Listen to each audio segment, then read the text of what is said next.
اعوذ باللہ من الشیطان الرجیم بسم اللہ الرحمن الرحیم فی الدنیا فی میں الدنیا دنیا والآخرات اور آخرت اور آخرت میں دنیا اور آخرت کے کاموں میں غور و فکر کرو۔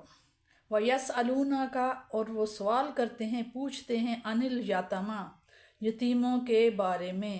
کل آپ صلی اللہ علیہ وسلم فرمائیے اصلاح بھلائی کرنا لہم ان کے لیے خیر بہتر ہے، ان کے ساتھ بھلائی کرنا بہتر ہے۔ وَإِنْ اور اگر تخالطوہم اگر تم ان کے ساتھ ملا لو فَإِخْوَانُكُمْ تو وہ تمہارے بھائی ہیں۔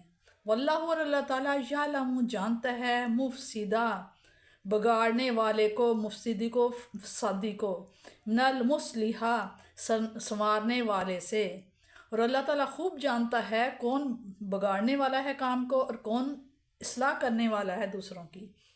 وَلَوْ اور اگر شاء چاہتا ہے اللہ تعالیٰ، اور اگر اللہ چاہتا لا ضرور اعنتکم تو ضرور مشکل میں ڈال دیتا تمہیں، اور اگر اللہ تعالیٰ چاہتا تو ضرور مشکل میں ڈال دیتا تمہیں۔ ان اللہ بے شک اللہ تعالیٰ عزیز بڑی قوت والا ہے، حکیم حکمت والا ہے، دانا ہے۔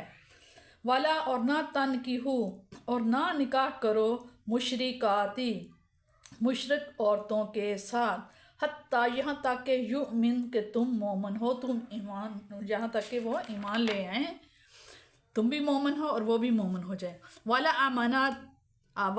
امات مؤمنات اور بے شک مسلمان لونڈی خیرن بہتر ہے من مشرکات مشرک عورت سے مسلمان لونڈی وہ زیادہ بہتر ہے۔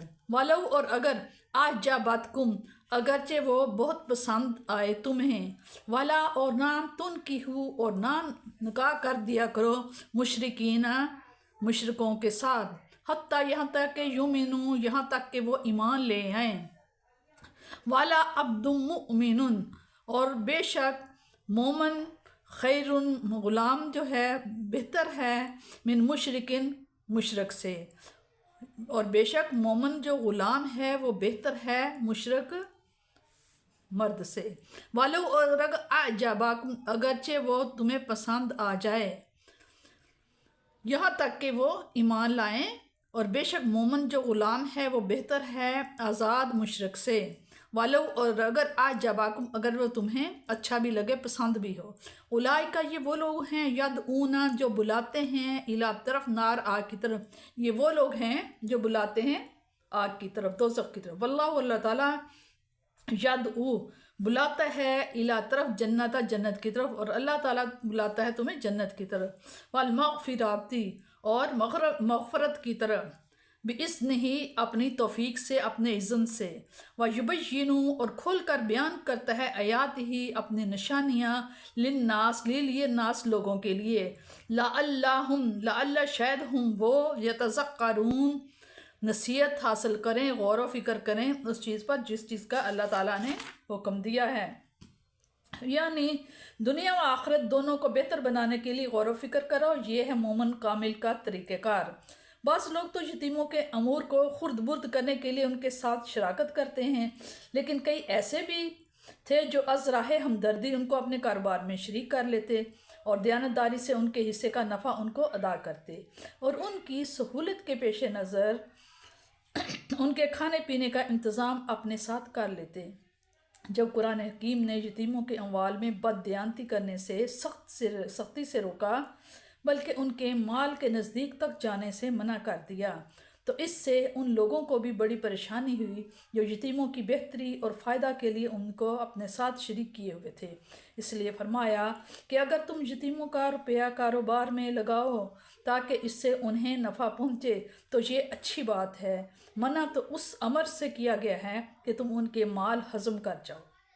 وہ ہر ایک کی نیت اور ارادے سے واقف ہے، اس سے کوئی چیز مخفی نہیں۔ اسلام کے ابتدائی دور میں مسلمان کفار سے رشتہ لیا کرتے تھے اور دیا بھی کرتے تھے، لیکن اب انہیں اس بات سے روک دیا گیا اور انہیں بتا دیا گیا کہ مانا کوئی مشرک عورت اپنے مال و دولت، حسن و جمال اور اپنے فضل و کمال میں بڑھی ہوئی ہے، لیکن اس کے شرک کے عیب نے اس کے تمام حسن و کمال کو بدنما بنا کر رکھ دیا ہے، اور مومنہ پر ایمان کے نور کا جو حالہ ہے اس نے اس کی دوسری جملہ خامیوں کی کثر نکال دی ہے، اور یہی فرق مومن مرد اور مشرک مرد کا ہے۔ اس کی ایک وجہ یہ بھی ہے کہ جب میاں اور بیوی کے عقائد بالکل متضاد ہوں گے، ایک اللہ وحدہ لا شریک کا بندہ اور دوسرا ہزاروں بتوں کا پرستار ہوگا تو اس کی کب نبھ سکے گی؟ لا محالہ آج نہیں تو کل یہ کشتی کسی چٹان سے ٹکرائے گی اور پاش پاش ہو جائے گی۔